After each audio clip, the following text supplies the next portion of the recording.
and gentlemen, welcome back to Grown Folk Talk. Today we talking about Carlee Russell. The girl who cried wolf. The fake abduction.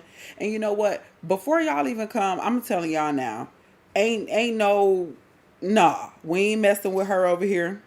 Fuck you. Don't come over here telling me she had a mental illness. It was something wrong with her. No. First of all, you had the whole country feeling bad looking for her, me myself included. I actually did a video on her last week on my other channel. I'll drop the link for my other channel. It's a small channel because it's more of a like a spiritual channel or whatever. But people was feeling bad for her. People was making videos when this first went down, like, oh my God, here we go again.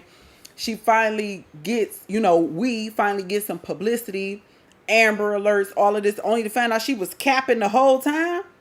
Nope. Why? What was you doing? I'm hearing bus tickets. I'm hearing she Googling Amber Alert. She Google her Google search history, the Taken movie. She getting bus tickets to see Beyonce.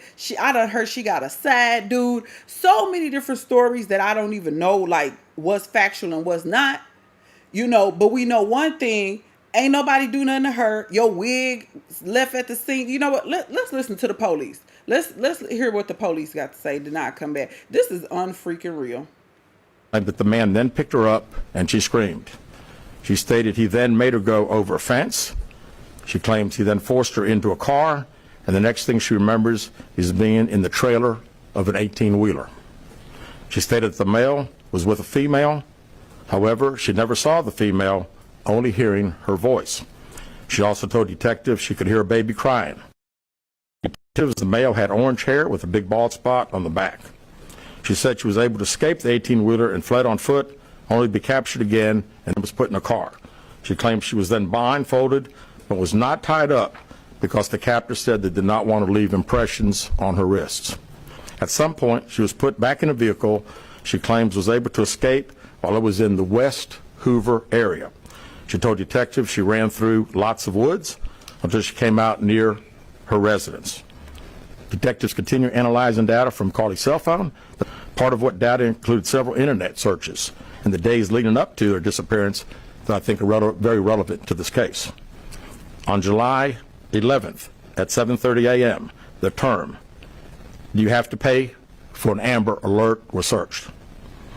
On July 13th at 1:03 a.m., the day of her disappearance, the term, "How to take money from a register without being caught," was searched. On July 13th at 2:13 a.m., the day of her disappearance, the term Birmingham bus station was searched. On July 13th, 2:35 a.m., a search for a one-way bus ticket from Birmingham to Nashville was conducted with a departure date of July 13th. On July 13th at 12:10 p.m., a search for the movie Taken, a film about abduction, was conducted. There were two searches related to Amber Alerts on a computer at Carlee's place of employment, including one regarding the maximum age of an Amber Alert. There were other searches on Carlee's phone that appeared to shed some light on her mindset, but out of respect for her privacy, we will not be releasing the content of those searches at this time. We've asked to interview Carlee a second time, but have not been granted that request. As you can see, there are many questions left to be answered, but only Carlee can provide those answers. What we can say is that we've been unable to verify most of Carlee's initial statement made to investigators, and we have no reason to believe that there is a threat to the public safety related to this particular case. Parents are believing what their daughter's saying, and we've had a very good rapport with the parents, met with them on several occasions. I've talked to them today a few times, and to make them understand that we're under pressure from our community, not only in our community of the state, but nationally when the story hit. And I just wanted them to understand that today we were going to have a press conference, and what we were going to detail today are facts. And why the fuck you lying? Why you always lying? Oh my God, stop fucking lying. Look, the whole nation looking for you. Everybody concerned. People like finally are one of us. Something happens to one of us, and we're finally getting that type of attention. The Amber Alerts, the search and rescue teams. You know, everybody's out looking for her across state borders. And come to find out, you was capping. And you know this, man. Social media dragging her as they should be. Where's the baby? Where's the baby? Where's this Caucasian male with orange hair that was supposed to have been at the scene? Again, where's the baby? There was not even a report of anyone filing a missing person report for this alleged baby. Why was your wig? You mean to tell me you just threw your wig off at the scene? You wasn't grown enough to tell whoever that you was going to do whatever. You just made up this elaborate plot. And you thought the police wasn't going to figure it out? You thought they weren't going to go through your search history? This is the police. Like, what are we doing here, y'all? In 2023, we literally have a girl who cried wolf for the nation. Got everybody feeling bad for you. Then come to find out it's giving cap. It's given she made this up. You went to Target and bought snacks prior to being abducted. The number one question is why? Why on earth would you do something like this? You needed some attention that bad? We all taking an L for this because a lot of people are saying if this really happens in the future, are they going to throw these kind of resources into that? If somebody is really abducted, so a person of color, a minority, if someone is really abducted in the future, will they put forth all this kind of effort, or does she ruin it for any, future situations? Between her and the Dubai chick that just got locked up, this been a rough week for sisters. What about her family?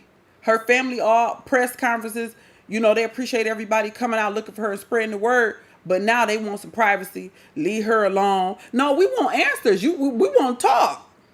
We want to know what the hell was going on. What did you pull over and call the police for? Why would you fake your own abduction? People kidnapped you. They blindfolded you. They didn't tie you up. All these conflicting stories. This is a terrible look for the nation, but our community. Why would you do this? And that's the one answer can't nobody get.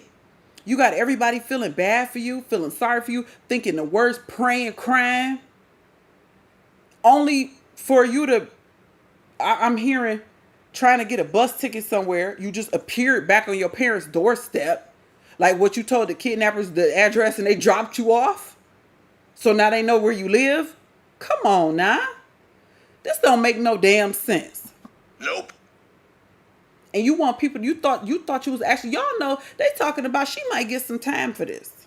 And who are we to say that they wrong for trying to give her some time? Because this is the type of stuff that people are talking about with women. And I'm not even going to put a race on it.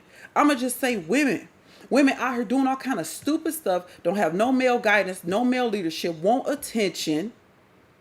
Can't make adult decisions, don't have no accountability.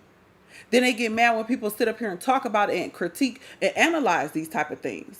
What was going through your mind to sit up and Google the movie Taken and then try to take yourself? Like, what are we doing here? What, sis, you kidnapped yourself? And you thought nobody was going to realize it? Or was it so much smoke, the block was hot, so you just reemerged? I've seen stories about her trying to set up a GoFundMe. Like you thought people was going to give money once they found out you was abducted. What was the goal and behind this? Because right now, the math ain't mathing. This makes us all look bad as far as women goes. And this feeds into the narrative, the things that men be talking about. Like, our brains is scrambled. Not mine, but some of y'all women have bird food for brains. Some of the stuff that y'all do, y'all don't understand how it affects us all collectively because people stereotype us. And this is the things that men are talking about. This is why women need leadership and male guidance. Because, baby, this ain't it. And think about how all the people who feel who's out in that hot down south heat, passing out flyers looking for your raggedy behind, and you booed up with your dude or on a bus or somewhere chilling, doing whatever. But they did the investigation. They traced her steps. She went to Target. She went and got some food, pulled over. They pulled the surveillance. Wasn't no baby. She just made that up, a random baby. She was all calm and cool when she called the police. Like this is so stupid. It's people who are really missing. You know how many people who really go missing?